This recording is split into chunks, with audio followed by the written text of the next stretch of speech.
किसी ने कितना सही कहा है ना, जिंदगी जीना आसान नहीं होता, बिना संघर्ष के कोई महान नहीं होता। जब तक ना पड़े हथौड़े की चोट तब तक पत्थर भी भगवान नहीं होता। संघर्ष क्यों बचे संघर्ष से? संघर्ष तो जीवन की आत्मा है।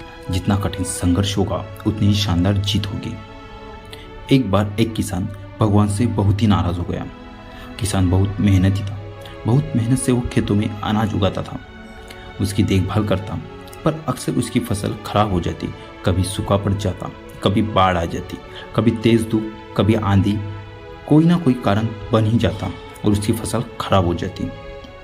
एक दिन वह किसान गुस्से में आसमान की ओर देखकर भगवान से कहने लगा, हे ईश्वर, आपको लोग सर्वज्ञाता मानते हैं कि आप सब जानते हैं, कहते कि आपकी इच्छा के बिना एक भी पत्ता नहीं हिलता, पर मुझे तो लगता है कि आप छोटी सी छोटी बात भी नहीं जानते।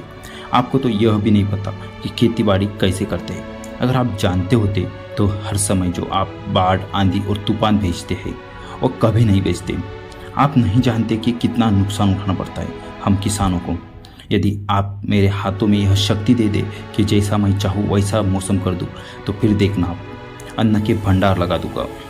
भगवान इस किसान के तीखे वाक्य सुनकर मुस्कुरा रहे थे और आखिरकार वह किसान के सामने प्रकट होकर बोलते, मैं आज से तुझे यह शक्ति देता हूँ कि तुम अपने खेतों में तुम्हारी जैसी इच्छा हो वैसा मौसम कर दोगा। मैं बिल्कुल भी दखल नहीं दूंगा, तुम्हारी इच्छा से सब कुछ होगा। यह सुनकर किसान बहुत खुश हो गया। किसान ने गेहूं की फसल अपने खेतों में बोई।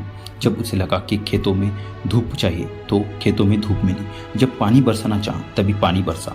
आंधी, तूफान, बाढ़ कुछ भी उसने अपने खेतों पर आने ही नहीं दिया। किसान के खेत में इस वर्ष ऐसी फसल हुई जैसी कभी नहीं हुई थी। हरी भरी लहलहाती फसल देखकर मन ही मन को बहुत खुश हो गया और सोचने लगा, अब सबूत के साथ दिखाऊंगा भगवान को कि इसे कहते हैं शक्ति का सही उपयोग। मेरी सफलता देखकर उन्हें अपने नियम जरूर बदलने पड़ेंगे। कुछ दिन गुजर गए, फसल काटने को तैयार हो गई। किसान बहुत उत्सुकता के साथ फसल काटने लगा, पर जैसे ही उसकी नज़र गेहूं के बालियों पर पड़ी तो उसने अपना सर पीट लिया और वह रोने चिल्लाने लगी। गेहूं की एक भी बाली के अंदर गेहूं का एक भी दाना नहीं था। सारी बालियां अंदर से खाली थी। किसान बहुत दुखी हो गया। उसने भगवान को रोते हुए फिर पुकारा, हे प्रभु, तुमने मेरे साथ क्या किया? क्या तुमने मुझे कोई सजा दी? भगवान बोले, पुत्र, ये तो होना ही था। तुमने पौधों को संघर्ष करने का मौका ही कहा दिया।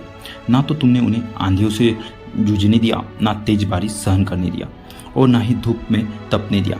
एक भी चुनौती का सामना तुमने उन्हें नहीं करने दिया, इसलिए सारे पौधे अंदर से खोखले रह गए। जब आंधी, तूफान, तेज बारिश और धूप पड़ती है तब ये पौधे अपने अस्तित्व को बचाने के लिए संघर्ष करते हैं और इसी संघर्ष से एक बल पैदा होता है जिसमें शक्ति होती है, ऊर्जा होती है। और यहीं पर तुमने उन्हें कठिन परिस्थितियों से गुजरने ही नहीं दिया। जहाँ उनके अस्तित्व का जन्म होता है, सारी बालियां इसलिए खाली हैं। इसमें एक भी गेहूं का दाना इसलिए नहीं है क्योंकि तुमने अपने पौधे को संघर्ष कराया ही नहीं। याद रखिए, स्वर में स्वर्णीयता तभी आती है जब वह आग में तपने, गलने और हथौड़ों से पीटने जैसा संघर्ष से गुजरता है।